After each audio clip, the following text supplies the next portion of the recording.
पिछले एपिसोड में देखा था कि वीर ने उस black armour secret blood alien को किल कर दिया था और वीर को उसकी डेविल सोल मिल गई थी। वो एक सीक्रेट ब्लड आर्मर टाइप की डेविल सोल थी। और तो इस एपिसोड के स्टार्टिंग में हम देखते हैं कि वीर अपने देव आश्रम वाले कमरे में होता है, जहाँ पर वो उस सीक्रेट ब्लड एलियन का सूप बना रहा होता है। वीर बोलता है खाना पकाने का काम तो बहुत ज्यादा ही मुश्किल है, पर इसका सूप भी मैं ऐसे ही वेस्ट नहीं होने दे सकता। वीर अपना सीसोर खोलता है और उस ब्लैक आर्मर से हासिल हुई जीन पॉइंट्स की टैली देखने लग जाता है। वीर को उस एलियन को खाने के बाद 60 सीक्रेट जीन पॉइंट मिले थे और फिर वीर सोचता है अगर मैं इसके सूप को भी पी जाऊंगा तो मेरे को और कुछ जीन पॉइंट्स भी मिल सकते हैं। फिर वीर अपने जेब से कुछ निकालता है। ये क्या है जो मैंने उस एलियन के शरीर से निकाला था। हमें दिखाया जाता है कि वो एक ब्लू क्रिस्टल होता है। वो क्रिस्टल देखने में बहुत अजीब लग रहा है और वीर सोचता हो नहीं सकता कि ये सीक्रेट ब्लड एलियन का कुछ बॉडी का पार्ट हो सकता है। तभी हम देखते हैं कि वीर के पीछे एक पिंजरा होता है, उसमें एक एलियन बंद होता है और उसकी आंखें अभी चमकने लग जाती है। वो एलियन बहुत ही स्पीड से वीर के हाथों में वो क्रिस्टल छीन के उसे खा देता है। ये सब देख के वीर भी बहुत ज्यादा शॉक हो जाता है। वो एलियन एक चिपकली जैसा एलियन होता है जो अपनी जीभ से उस क्रिस्टल को छीन के खाने लग जाता है। वीर कहता है तुझे इतनी हिम्मत कैसे हुई उस क्रिस्टल को खाने की। अभी वापस से वो क्रिस्टल बाहर निकाल कहता है वीर उस एलियन को। वो वीर की बात सुनता ही नहीं और वहीं पर ही सो जाता है। इसे देख के वीर का पारा ऊपर चढ़ जाता है। वीर बहुत ज्यादा ही गुस्से में होता है इस समय। वीर सोचता है क्या ये एलियन मर तो नहीं गया है। तभी देखते हैं कि वो एलियन इवॉल्व होना स्टार्ट हो जाता है। जो पिंजरे में बंद था उससे भी वो तोड़ देता है। इसे देख के तो वीर बहुत ज्यादा ही शॉक हो जाता है। वो एलियन जैसे ही बाहर आता है वो वीर के ऊपर हमला करना स्टार्ट कर देता है। वीर अपने गन निकालता है और उसके एलियन के ऊपर हमला कर देता है। वीर उस एलियन को उस दर ही किल कर देता है। एलियन को इवॉल्व होता है देखकर वीर भी बहुत ज्यादा हैरान होता है। वीर की पावर स्क्रीन पर एक मैसेज आता है, एक प्राइमरी जेट क्यूर का शिकार किया है। आपको कोई भी डेविल सोल हासिल का तो बहुत ज्यादा ही हैरान हो जाता है। मेरे को एक प्राइमरी एलियन की डेविल सोल हासिल हुई है, पर ये जेट क्यूरन तो एक ऑर्डिनरी एलियन था, ये प्राइमरी एलियन में कैसे कन्वर्ट हो गया। ये उस क्रिस्टल के कारण इवॉल्व हो गया है। फिर वीर जल्दी से अपना डैगर निकाल के उसके एलियन के पेट में से वो क्रिस्टल बाहर निकालता है।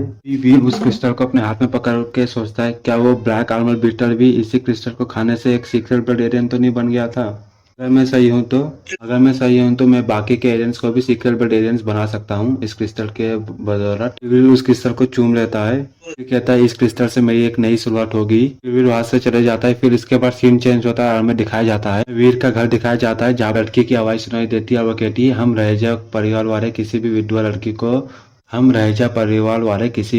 विधवा लड़की को परेशान करने नहीं आए हैं। हम वो सब दे चुके हैं जो तुम्हारे पत्नी के हिस्से में आती थी, पर तुम ये घर को अभी कब्जा करना चाहती। इतनी शर्मनाक लड़की हो तुम। वीर का चाचा कहता है ये घर हमारे माता पिता का भी है, पे उनके सभी बच्चे लोग का हक है, ना ही सिर्फ तुम्हारा। इसको अपना घर कैसे बना सकती हो। और तुम यहाँ पर पिछले 20 सालों से रह रही हो। का बंटवारा होने का टाइम आ चुका है। और तभी फिर वीर की चाची का पति कहता है ये बिल्कुल सही कह रहे हैं। वीर की दूसरी चाची की पत्नी कहती है घर 3 लाख रुपए का है, अगर तुम हम सभी को 1-1 लाख दे सकती हो तुम इस घर में रह सकती हो, वरना फिर तुम्हें इस घर को नीलाम करना होगा या हमें देना होगा। वीर का चाचा कहता है हाँ मेरी पत्नी सही कह रही है, ऐसा करो, नहीं तो पैसे हमें दे दो, नहीं तो ये घर खाली कर दो। वीर की माँ कहती है आप लोग हमारी कंडीशन के बारे में तो जानते ही हैं, कैसे तुम्हें 3 लाख रुपए दे सकते हैं। अगर हम ये घर बेच देंगे तो हम कहाँ पर रहेंगे, हमारे पास कुछ और सहारा भी नहीं है। वीर का चाचा कहता है क्या तुम एक ही गरीब हो, मेरा बेटा भी प्राइवेट स्कूल में पढ़ रहा है, उसकी फीस भरते भरते मेरे बाल भी सफेद हो चुके हैं, और तुम कुछ भी कह रहे हो हमें कोई फर्क नहीं पड़ने वाला। अब 1 महीने में पैसे दे दो वरना अपना घर बेच दो, वरना फिर हम कोर्ट केस करके फिर हम कोर्ट में ही मिलेंगे। उसके बाद हमें थोड़े टाइम बाद का सीन दिखाया जाता है और वीर की माँ घर के सामने उसके रो रही होती है और वीर ये देख के शॉक हो जाता है कि आखिर हुआ क्या है। वीर को पता चलता है, वीर कहता है वो लोग कितने बेशरम लोग हैं, उनके ऊपर करोड़ों रुपए का खर्चा था तो मेरे पिताजी ने उनकी मदद की थी। फिर मन ही मन में सोचता है जब स्टार ग्रुप ने हमारी कंपनी को टेक ओवर कर लिया था मेरे फादर ने उन लोगों को रोकने की बहुत कोशिश की थी, पता नहीं क्यों मेरे पापा की थी। उनकी मौत के बारे में किसी को कोई जानकारी नहीं है कि उनकी मौत कैसे हुई है। लोग इतने बेशरम है, जब हमारे पिताजी की मौत हो चुकी है तभी हम लोग को आके इतना परेशान कर रहे हैं। वीर की माँ कहती है मैं अब बूढ़ी हो चुकी हूँ और मैं अपने घर को भी अभी प्रोटेक्ट नहीं कर पा रही हूँ। वीर अपनी माँ का उदास चेहरा देखते हुए कहता है आप चिंता मत कीजिए माँ, मैंने अपने अंकल से बात कर चुकी है, इस मैटर को सॉल्व कर सकते हैं, आखिरकार वो तो एक लॉयर है ना। आप टेंशन मत लो और ये सब चीज मेरे को छोड़ दो, मैं सब कुछ हैंडल कर लूंगा, हमारे घर को कोई भी हमसे छीन नहीं पाएगा। वीर की माँ कहती है क्या तुम सच कह रहे हो, ऐसा हो सकता है।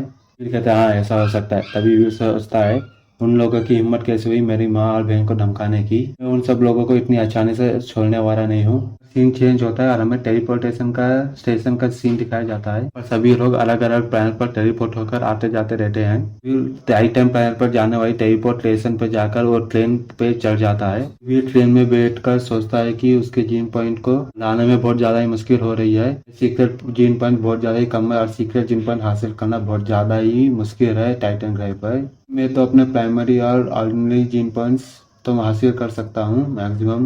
वीर कहता है मैं विटफॉल वैली जाऊंगा, वहाँ पर जाकर बहुत सारे एलियंस को मार डालूंगा और वो एलियंस को बेच के बहुत सारे पैसे भी जमा कर लूंगा। इसे चैप्टर का एंड होता है। वैली जाऊंगा।